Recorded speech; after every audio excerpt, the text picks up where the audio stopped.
din tayo. Natatakot tuloy ako. Usapang patay.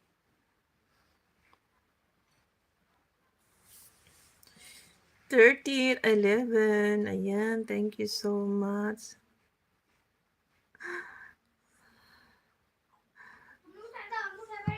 Okay, ayan si reminder. Okay, yun lang ngayon ko pa na tuldok.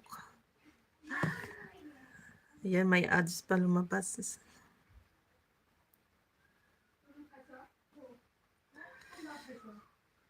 Kuto-kuto.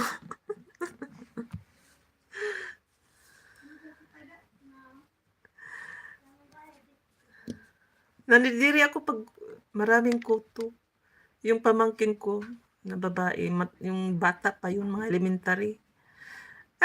Mahilig na akong, para akong unggoy, mahilig ako manguha ng kuto sa amin.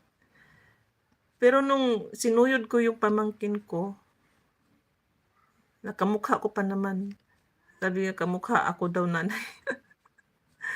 Ay grabe, maniwala kayo, siguro nasa 50, 60 ang kuto na malalaki na bumagsak nung sinuyod ko.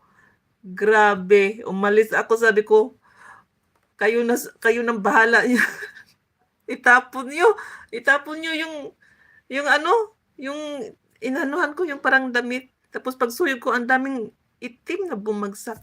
Ko grabe. Right after that, talagang kinalbo siya ng nanay ko. Kasi si nanay nag-alaga ko. Kasi iniwan siya ng nanay niya, kapatid ko, kasi pumunta ng Manila.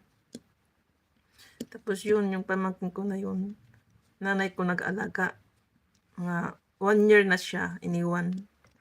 Kaya yun, ang daming kuto. So, tapos elementary siya noon, siguro mga 7 or 8 years old. Ako nasa high school. Kaya doon ako nandiri sa tindi ng dami ng bumagsak. Kaya hindi ko makalimutan yan. Kaya ngayon, ano siya, madam na siya. Ganda yung buhay niya ngayon.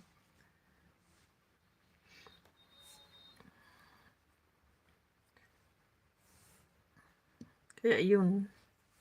Alright, ilang minutes na lang? 5 minutes. Nandidiri tuloy ako.